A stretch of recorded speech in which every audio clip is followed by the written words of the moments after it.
बिस्मिल्लाहिर्रहमानिर्रहीम। रब्बि इश्रह ली सदरी वयस्सिर ली अमरी वहलुल उक़दतम मिन लिसानी यफ़क़हू क़ौली। अस्सलामु अलैकुम, मेरा नाम है ज़ीशान उस्मानी।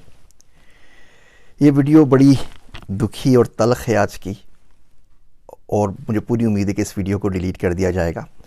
तो मेरी ये वीडियो है फ़लस्तीन से मुताल्लिक़ जितनी भी वीडियो हैं, अगर आप लोग अपने चैनल पे अपलोड करना चाहें, फेसबुक पे शेयर करना चाहें, ट्विटर पे अपलोड करना चाहें, तो मेरी तरफ से इजाज़त है। मैं आपको कॉपीराइट स्ट्राइक नहीं दूंगा, आप उसको शेयर कर सकते हैं। फ़लस्तीन के ऊपर रोना छोड़ दीजिए, कोई ज़रूरत नहीं है रोने की। फ़लस्तीन के ऊपर मातम करने की भी कोई ज़रूरत नहीं है। अगर रोना है तो अपने आप पर रोइए, मातम करना है तो अपने आप के ऊपर कीजिए, क्योंकि भैया आपके रोने से ना किसी के ऊपर कोई फ़र्क पड़ना नहीं है। दुनिया में रोते ही चले आ रहे हैं ना 75 साल से, तो अगले 75 साल तक और रोते रहिए, कोई फ़र्क नहीं पड़ेगा। कि दुनिया बार बार मुसलमानों को मार रही है।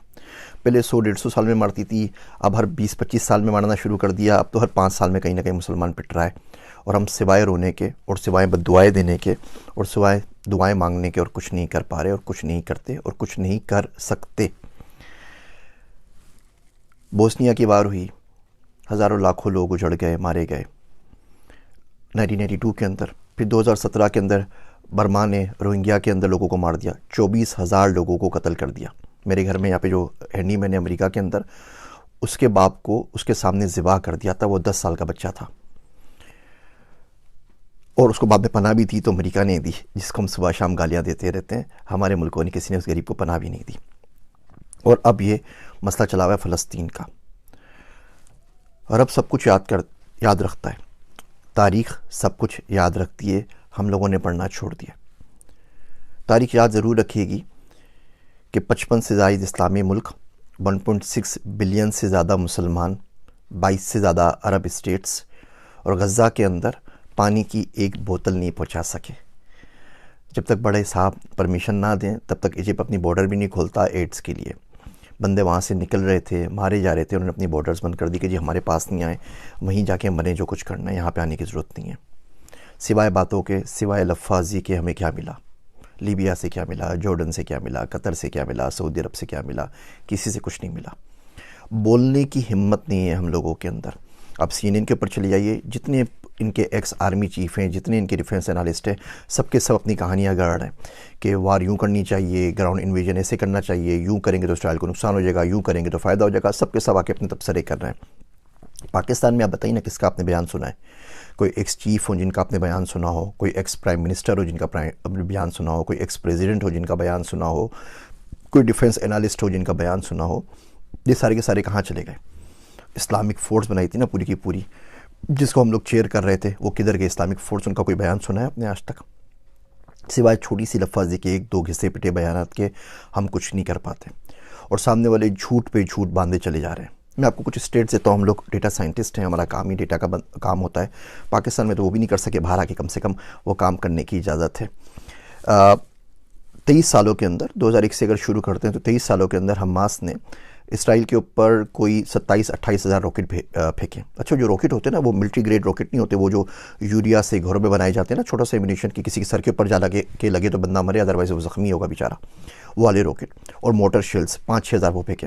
टोटल किसी भी एस्टीमेट से ये 36,000 से ज़्यादा नहीं है, 35,469 है टू बी एग्जैक्ट। आप 36,000 काउंट कर लीजिए इन 23 सालों के अंदर। आयरन डोम आ गया भाई, आयरन डोम तो 2011 के अंदर आया ना, उससे पहले तो आयरन डोम नहीं था, तो बिल्कुल खुले थे, वो आराम से रॉकेट फायर कर सकते थे।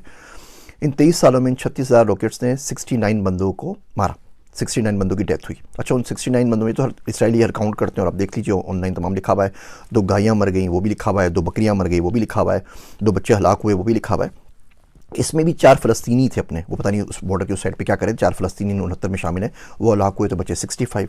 इसके अंदर जो बंदे 65 मरे, उसमें भी 5-6 मुसलमान थे, उनको भी निकाल दीजिए। तो एक्चुअल जो नुकसान हुआ 59-58 बंदों का हुआ, वो लोग वहाँ पर हलाक हो गए। अच्छा, इसका अगर आप एवरेज निकालें तो इसका मतलब ये हुआ 521 रॉकेट जब फायर होते हैं तो एक बंदा मरता है। 69 बंदे मरे, 36,000 रॉकेट फायर हुए हैं, तो 521 रॉकेट फायर होंगे तो एक बंदा मरेगा। अच्छा, ये तो 23 साल की हिस्ट्री चल रही है। उसके बाद क्या हुआ अचानक कि वो बोलते हैं कि जी हमास का एक रॉकेट फायर हुआ और गलती से घूम फिर के वो वापस आके अपने हॉस्पिटल पे गिर गया, हॉस्पिटल की पूरी बिल्डिंग तबाह हो गई और उसमें 500 बंदे एक साथ मर गए। तो ये कैसे हो सकता है कि 521 रॉकेट मिलकर एक बंदा मार रहे थे पिछले 23 सालों के अंदर, और एक रात अचानक एक रॉकेट फायर हुआ और इतना ज़बरदस्त रॉकेट बन गया, वो घर के यूरिया से बना हुआ, कि वो अपनी हॉस्पिटल पे लग गया और उसने 500 लोग मार दिए और हॉस्पिटल की पूरी बिल्डिंग जो है वो तबाह बर्बाद हो गई। और हम लोग ये एजेंडा बाय कर रहे हैं। आप CNN पे जाएं, हर जगह जाएं, बोलते हैं जी बिल्कुल ही इन्होंने अपने बंदों को खुद ही मारा है, ये खुद ही कत्ल हुए हैं और कातिल अपने खुद ही हैं, और हम ये बात मानने को तैयार हैं क्योंकि हम इसके अलावा कुछ कर नहीं सकते। और ये बर्बरियत जो है ये चली जा रही है और हम सिवाय बद्दुआएं मांगने कुछ नहीं कर रहे। दो तरह के पाकिस्तान में लोग हो गए। एक वो लोग हैं जो झोलियाँ भर भर के बद्दुआएं दे रहे हैं। वो शायर कहता है कि कब अश्क बहाने से कटी है शब हिजरा, कब अश्क बहाने से कटी है शब हिजरा, कब कोई बला सिर्फ दुआओं से टली है। ये दुआएं हमने तो मांगी थी अफ़गानिस्तान के लिए भी, फिर क्या हुआ, इराक़ के लिए भी मांगी थी, पाकिस्तान के लिए भी मांगी थी, सबके लिए मांगी थी, फिर क्या हुआ।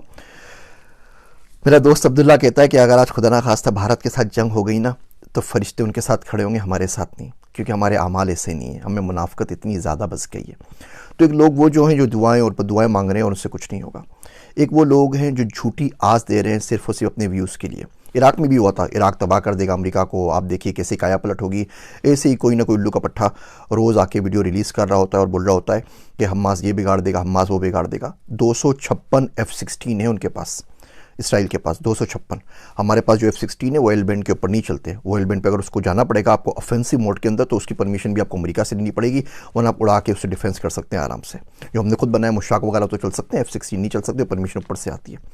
एनीवे 256 F-16 इसराइल के पास, 70 से ऊपर F-35 है। F-35 वो प्लेन है कि दुनिया के किसी भी मुल्क में जाके तबाही मचा सकता है, 160 किलोमीटर दूर से फायर कर सकता है विदाउट डिटेक्शन। उसका आपको कोई दुनिया का रेडार डिटेक्ट नहीं कर सकता। वो आए थे ना जब उसामा को मारने के लिए, तो कौन से रेडार ने आपकी डिटेक्ट किया था।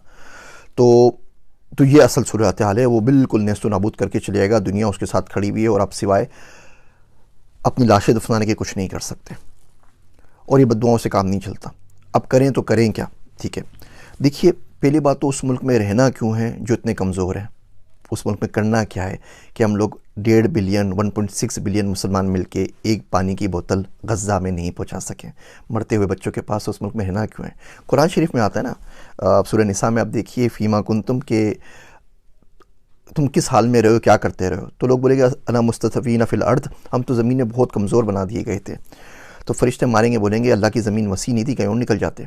तो अगर आप मुल्कों में कमज़ोर हो गए जहाँ पे आपको बात करने की परमिशन नहीं है, जहाँ बोल नहीं सकते, तो किसी और मुल्क में चले जाइए, बात तो कर सकें ना। अब यहाँ राशिदा तालिब है, मिशिगन की जो कांग्रेस वूमेन है, वो एक बंदी ने अन्नी मचाई हुई ना, पूरे मुल्क के ऊपर भारी पड़ गई है, बोल बोल के पूरा मीडिया पागल हो गया, वो कुछ नहीं कर सकते क्योंकि वो अमेरिका में बैठी हुई है। यही राशिदा तालिब अगर पाकिस्तान में होती ना, तो आफिया सिद्दीकी की तरह आपके अपने बंदे उसको भर के गाड़ी में लोड करके भेज देते कि भाई इसको भी ले जाए, और बाद में फिर मातम करते रहते कि हमारी बच्ची ले गए, हमारी बच्ची ले गए, हमारी बेटी ले गए, हमारी बहू ले गए, हमारी पाकिस्तान की दुख्तर ले गए। सारी बकवास कर रहे हो तो खुद दे देते हैं। लाल मस्जिद का वाक़या हुआ था ना, तो हम में से कितने बाहर निकले थे। वो तो अपनी घर के अंदर मस्जिद थी ना इस्लामाबाद के अंदर, वहाँ भी गोलियों की बरसात हो गई थी। और ऐसे वाक़यात होते रहते हैं, कभी कोई वाक़या होता है, कभी कोई वाक़या होता है, कभी कोई वाक़या होता है। सारे वाक़यात हमारे पास होते रहते हैं और उसकी सुनगन कुछ नहीं होती। तो इस मुल्क से बाहर निकलें। मर्द का हथियार पैसा है, मर्द का जो जेवर होता है वो हथियार होता है, और आज का जो हथियार है वो पैसा है, पैसे से बड़ा नहीं है। तो किसी ऐसे मुल्क में चलिए या कुछ पैसा कमा सकें ना, ताकि किसी की गरीब की डोनेशन कर सकें, किसी की मदद कर सकें, कुछ ना कुछ तो उसके लिए कर सकें। आपके पास पाकिस्तान में फ़लस्तीन के एम्बेसडर मौजूद हैं, जिस मुल्क में वहाँ पे रहते होते हैं, उनसे आगे पूछ लीजिए हाउ वी कैन हेल्प। कोई फ़लस्तीन का बंदा होगा, कोई रेस्टोरेंट होगा, आप पूछ लीजिए मेट भेजना तो मैं किस तरह एड कर सकता हूँ। पढ़ना शुरू करें, देखना शुरू करें, सुनना शुरू करें, क्योंकि ये जो लोग आज चुप सादे बैठे हुए हैं, कल यही आपके पास आएंगे, मैं क्या लफ्ज़ यूज़ करूँ इन लोगों के लिए, और आके आपसे वोट की भीख मांगेंगे इस्लाम के नाम के ऊपर। कौन सा इस्लाम है भैया और कहाँ का इस्लाम है। पैसा एक दीन बचा है, IMF खुदा है दुनिया का, हम उसको फॉलो कर रहे होते हैं। ये मुनाफिकत की बातें बिल्कुल भी नहीं करनी चाहिए। मुल्क से बाहर आइए, पढ़िए, पढ़ने से रिस्क कमाइए, पैसा हासिल कीजिए, रिसोर्सेज हासिल कीजिए। ये राशिद तालिब एक है ना, अगर ये 100 होती ना अमेरिका के अंदर, तो आज ये सूरत हाल नहीं होती। हम अपने बच्चों को क्यों नहीं भेजते हुकूमतों के अंदर, हम अपने बच्चों को इलेक्शन क्यों नहीं लड़ाते उन पावरफुल मुल्कों के अंदर जिनकी कहने से कुछ हो जाता है। हम अपने बच्चों को वो तमाम चीज़ें, नई चीज़ें, टेक्नोलॉजी क्यों नहीं सिखाते। पाकिस्तान का मैं आपको हाल बताऊँ, तलमूद इसराइल की किताब है। मैंने किसी ज़माने के अंदर वो इसराइली ज़ुबान सीखने की बड़ी कोशिश की थी, कुछ किताबें वगैरह मंगवाई थी, तो एक्सपीरियंस हुआ। तो पता चला कि तलमूद जो इसराइलियों की जो मजहबी किताबें मुझे पढ़ने का शौक़ था, पाकिस्तान मंगवाई जाए, वो अरबी के अंदर शायर हुई थी कतर से। वो किताबें मंगवाई, कुछ और किताबें मंगवाई, वो चित्तर पार्क में मुफ्ती सईद साहब की लाइब्रेरी है, वहाँ पे मौजूद है, आप लोग जाके पढ़ सकते हैं। तो जब वहाँ पर इस्लामाबाद एयरपोर्ट के ऊपर आई तो उन्होंने कस्टम वालों ने रोक ली। तो उन्होंने कहा ये कौन सी किताबें मंगवा रहे हैं आप, ये तो इसराइल की किताबें हैं, ये तो फ़लाँ किताब है, ये तो फ़लाँ किताब है। उनको बोलता रहा भैया किताबें हैं, पढ़ने के लिए मंगवा रहे हैं, रिसर्च के लिए। खैर उन्होंने 4 दिन तक वो रोक के रखा। फेसबुक पे जाके लिखा, लिंक्डइन पे जाके लिखा, कोई अल्लाह का बंदा मदद कर दे, मेरी किताबें छुड़वा दे, मुझे पढ़नी है, रिसर्च करनी है। अलगर्ज वहाँ पे गया, 7,69,000 रुपये उनकी फ़ीस भरी, चालान भरी, पता नहीं कौन कौन सी फ़ीस थी, रिश्वत थी, ये भी नहीं पूछा। वो किताबें छुड़वा के लेकर आया और छत्तर पार्क में मुफ्ती सईद साहब की लाइब्रेरी में रखवा दी कि कोई बंदा अगर पढ़ना चाहे तो पढ़ लीजिए। इसी तरीके से एक दफ़े किताब मंगवाई, उसमें इसराइल का नक्शा था, तो हमारे कस्टम हुकाम ने उसको रोक लिया। बोला नहीं नहीं ये किताब तो नहीं, आप किस चक्करों में लगे हुए। मैं कहा यार भैया पढ़ रहा हूँ, मुल्क के बारे में जानना चाहता हूँ, जा तो सकता नहीं पाकिस्तानी पासपोर्ट के ऊपर, कम से कम समझने तो दो, पढ़ने भी दो। वो परमिशन नहीं मिली। इवन इंडिया से कुछ किताबें मंगवाई, वो आज तक नहीं मिल सकी, कस्टम्स ने रोक ली। या अमेरिका में मिल जाती। ये देखिए ये नक्शा लगा हुआ है इंडिया का, ये पुराना नक्शा लगा हुआ है। मैं जा रहा था कि किस तरीके से इंडिया को पढ़ूँ, इंडिया का मुझे बड़ा शौक़ है और बड़ी ख्वाहिश है जाके विज़िट भी करूँ। वहाँ से इन्विटेशंस भी आए हुए हैं टॉक के लिए और बातचीत करने के लिए। उनके बोर्ड ने रब्ता भी किया था कि आप हमारे बच्चों के लिए 5वीं क्लास की बुक लिख दीजिए। मैं कहा भैया लिख तो दूंगा AI के ऊपर बुक, लेकिन उसके बाद पाकिस्तान नहीं जा सकूँगा, मार डालेंगे, तो बहुत बहुत माजरत। तो ये नक्शा पाकिस्तान नहीं आ सका। बहुत कोशिश की, बहुत ट्राई की कि आ जाए। कस्टम ने बोला कि आप किन चक्करों में लगे हुए भैया, पागल हैं क्या, उठाए जाएंगे, क्या कर रहे हैं। तो हम लोगों ने पढ़ना नहीं है। इसराइल 5.6% अपने बजट का, GDP का रिसर्च पे खर्च करता है, दुनिया में सबसे ज़्यादा खर्च करता है। हम पाकिस्तान में 0.01% भी खर्च नहीं करते।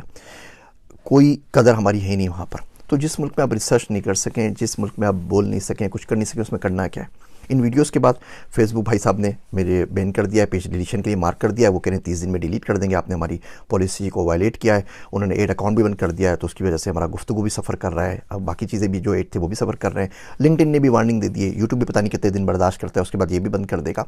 तो आप इसको शेयर करना चाहें तो मुझे कोई एतराज़ नहीं है, मैं आपको कॉपीराइट स्ट्राइक नहीं दूंगा। लेकिन भैया ये अलमिया है। अब आप बताइए इसमें आपके और मेरे रोने से क्या हो जाएगा। हाँ, रो के दुआ मांगे, उससे इंशाल्लाह ताला अल्लाह हो सकता है कोई सबील करे और आपके दिल में डाल दे कि इंसान का बच्चा कैसे बनना है और दुनिया के अंदर पावर कैसे हासिल करनी है, दुनिया के अंदर रिसोर्सेज कैसे हासिल करनी है। वो पर्सनल फाइनेंस पे आपको मैं किस्तें बनाऊंगा तो आपको दिखाऊंगा कि आप गुर्बत को तोड़ के मिलियनेयर कम से कम बनने की कोशिश कैसे कर सकते हैं। वादा तो नहीं, लेकिन कोशिश कैसे कर सकते हैं। भैया पढ़ना शुरू करें, लोगों को देखना शुरू करें, कौन क्या बोल रहा है और क्या नहीं बोल रहा, और इसको याद रखिए। ये जितने भी आपके पास आ रही ना वीडियोस फ़लस्तीन की, व्हाट्सएप पे आती हैं, फेसबुक पे आती हैं, लिंक पे, इसको ज़्यादा से ज़्यादा शेयर करें ताकि आपकी मेमोरी में कुछ अरसे तक तो बाकी रहे ना कि हम लोगों के साथ क्या और कब हुआ था। और ये बात याद रखिएगा कि 55 इस्लामिक मुल्क, 1.6 बिलियन मुसलमान गज़ा के अंदर मरते हुए बच्चों के लिए पानी की एक बोतल नहीं भेज सके। मेरे वास्ते दुआ कीजिएगा। मैं हूँ आप सबका ज़ीशान उस्मानी।